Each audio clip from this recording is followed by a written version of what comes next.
4차 산업혁명을 이끄는 견인차, 3D 프린터. 2. 3D 기술 개요.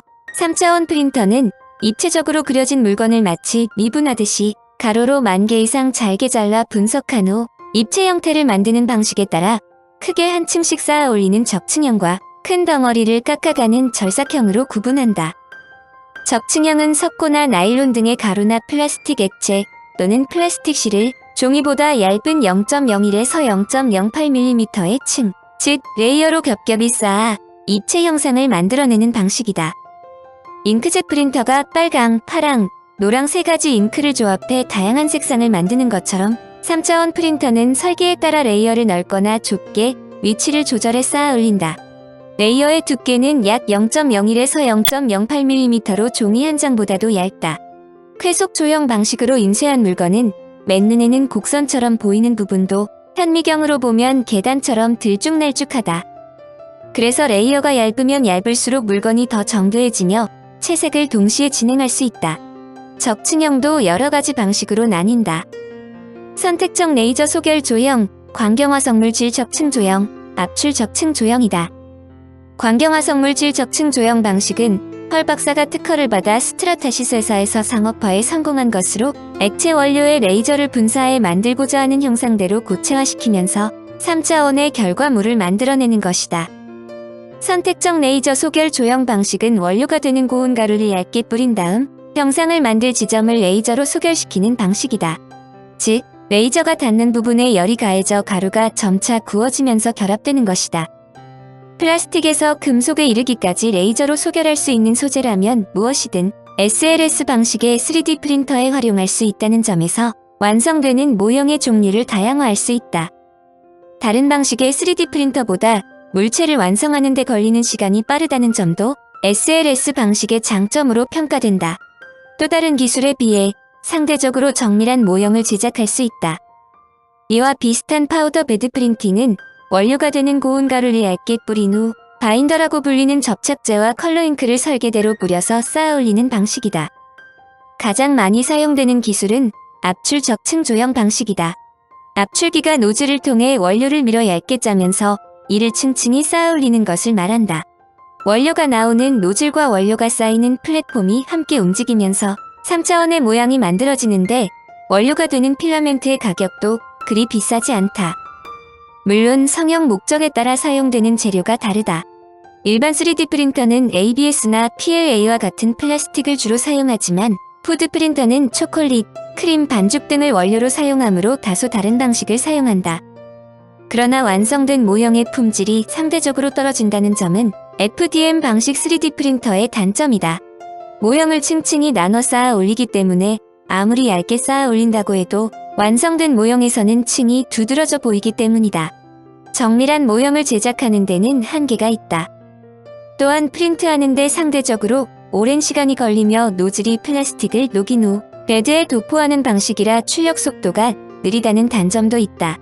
그럼에도 불구하고 현재 3D 프린팅 업계에서 개인용 3D 프린터로 분류할 수 있는 장비는 대부분 FDM 기술을 활용한다. PBP와 SLS 방식은 상대적으로 빠르다는 장점이 있지만 표면이 거칠고 탄성이 떨어진다는 단점이 있다. 이러한 이유로 현재는 원료에 따라 설탕처럼 가루로 만드는 음식에는 PBP나 SLS 방식을 사용하고 페이스트, 반죽 등의 물질이 재료일 때는 FDM 방식을 사용한다. 절삭형은 커다란 덩어리를 조각하듯이 각간의 입체 형상을 만들어내는 방식이다. 적층형에 비하여 완성품이 더 정밀하다는 장점이 있지만 재료가 많이 소모되고 컵처럼 안쪽이 파인 모양은 제작하기 어려우며 채색 작업을 따로 해야 하는 단점이 있으므로 최근 보급되는 3D 프린터는 대부분 적층형 프린터이다. 3D 프린터 사용 방법. 제작 단계는 모델링, 프린팅, 마감으로 이루어진다. 모델링은 3D 도면을 제작하는 단계로 3D CAD나 3D 모델링 프로그램 또는 3D 스캐너 등을 이용하여 제작한다.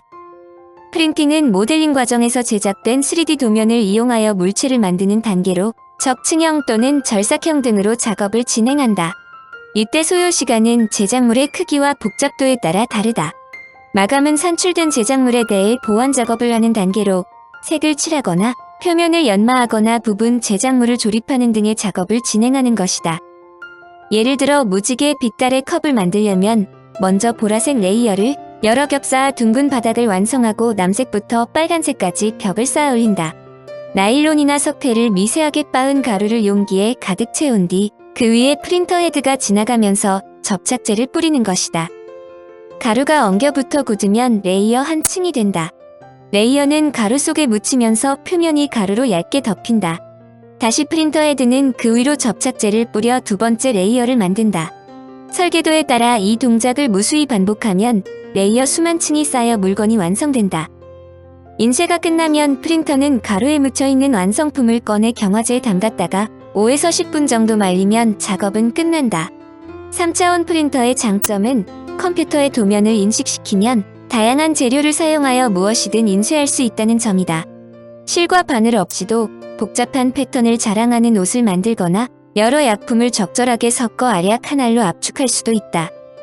복잡하게 보이는 작업도 버튼 하나만 누르면 되므로 매일 세상에 하나뿐인 옷을 입고 내 입맛에 딱 맞는 과자와 기이한 모양의 컵에 담긴 모닝커피를 즐길 수 있는 미래가 결코 꿈이 아니다.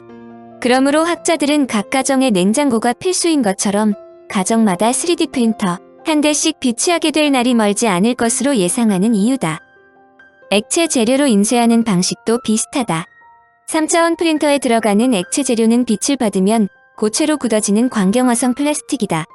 액체 재료가 담긴 용기 위의 프린터 헤드는 설계도에 따라 자외선 빛으로 원하는 모양을 그린다. 빛을 받으면 액체 표면이 굳어 레이어가 된다.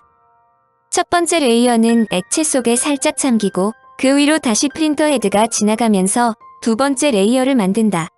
액체에 잠기는 과정에서 망가질 수 있기 때문에 레이어마다 지지대를 달아준다. 마지막에는 완성품을 액체에서 꺼내면 된다. 3차원 프린터에 들어가는 재료는 일반적인 프린터가 에폭시와 염료로 만들어진 토너나 잉크를 이용하는 것과 달리 주로 가루와 액체, 실의 형태다. 가루와 액체, 그리고 녹인 실은 아주 미세한 한 층으로 굳힌다. 그러므로 3D 프린터는 주재료가 플라스틱 소재이다. 그러나 3D 프린터 범용화에 따라 플라스틱 소재 외에도 고무, 금속, 세라믹과 같은 다양한 소재가 이용되고 있으며 최근에는 초콜릿 등 음식 재료도 사용할 수 있다.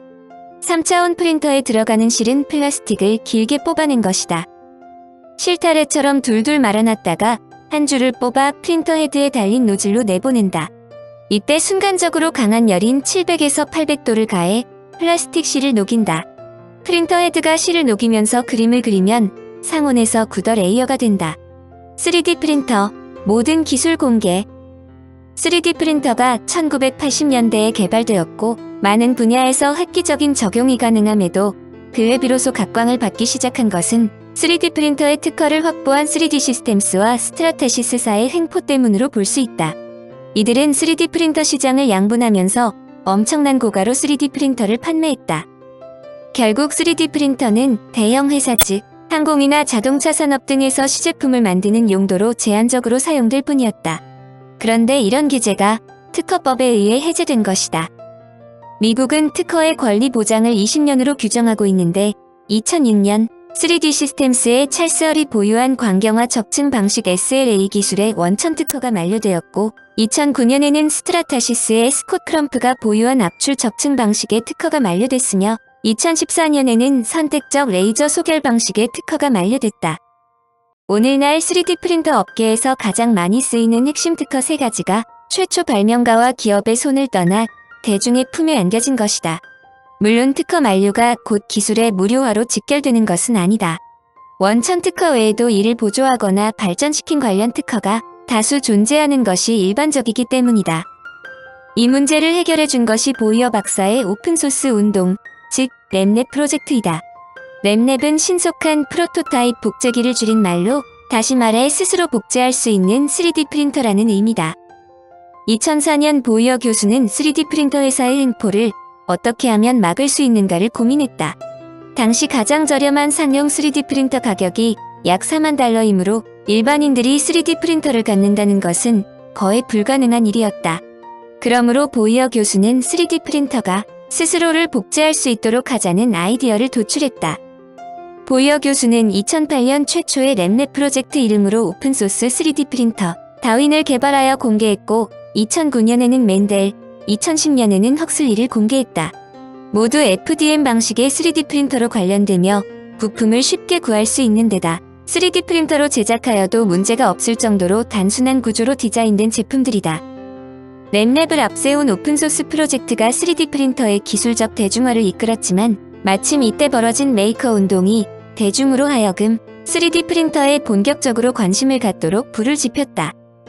메이커 운동이란 무언가를 만드는 방법을 개발하고 자신이 개발한 방법을 다른 이들과 자유롭게 공유하며 이 흐름에 참여해 이를 더욱 발전시키는 모든 과정을 가리키는 말인데 메이커 운동의 허브 역할은 마크 해치 박사가 이끌었다. 보이어 교수와 해치 박사는 무언가를 만드는 사람들과 만드는 행위를 3D 프린터로 출발시키는데 적합하다고 동조했다.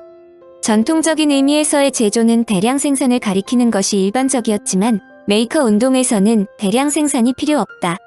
대량 생산을 위한 대형 제조 설비를 갖출 이유도 없었다.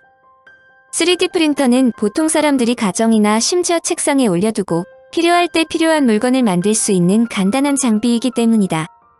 미국 보이어 박사의 소스코드 공개로 설계도 자체를 어느 누구도 사용할 수 있게 되자 3D 프린터를 제작하는 비용은 그야말로 추풍낙엽이 되었다. 당시 가장 저렴하다는 $40,000에 달하던 3D 프린터의 가격이 $400로 떨어졌고 약 $200,000에 달하던 것도 $1,000로 곤두박질했다.